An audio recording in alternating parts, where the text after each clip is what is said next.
off the used car lot for $2,400. It was a cheap exotic. You know, Ferraris were more expensive, Lamborghinis were more expensive. He thought it was an exotic car with an engine in the rear, and he bought it actually for his girlfriend at the time, Linda Thompson. He thought he'd give her this car and it'd make him, you know, a better boyfriend, right?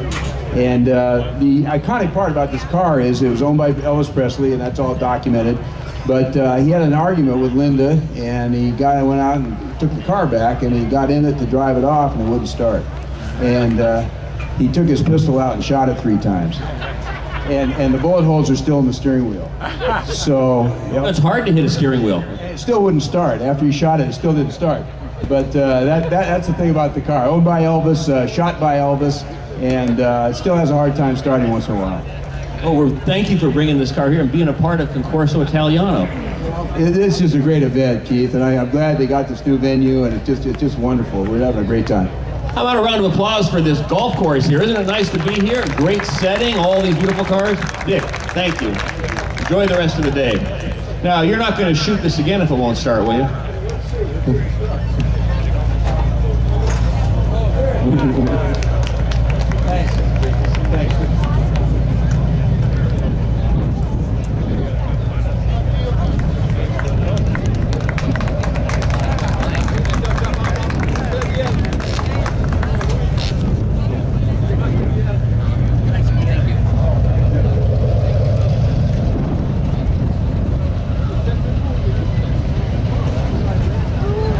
Okay, the next car, 1972 Di Tommaso Pantera, owned by Dr. Stewart from Downey, California.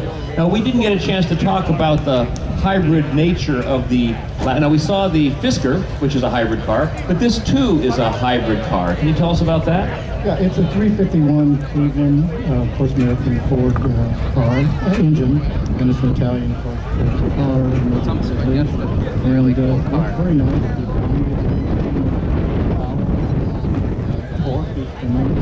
And yet it has the finesse and shape that's going to live forever by Tom, of course, committed. This car, you could go down to the dealership, Lincoln Mercury, and they would warranty this car. That's what I understand. Is that right? You get like a 12-month, 12,000-mile warranty. They lost their shirts on it. Yeah, is that right? They're beautiful cars. How long have you had it? I bought it new in August of 70. You bought it new?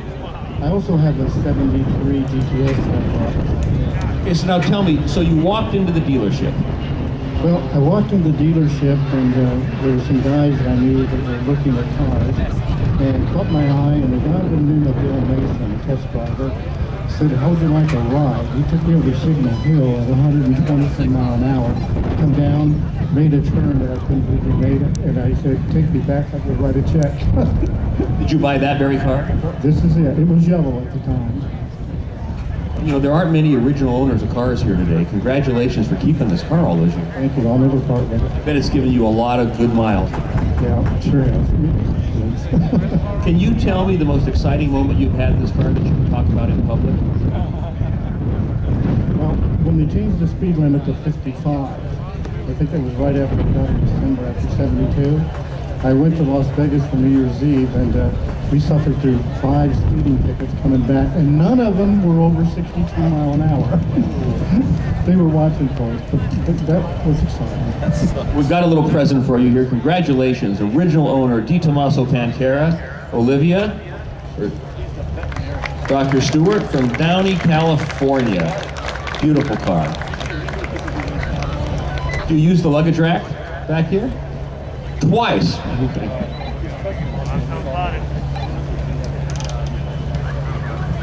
Coming up after our final Di Tommaso, we have a Torino International with David Hops and Tom Jarda. They'll be presenting the up-armored SUV, another surprise.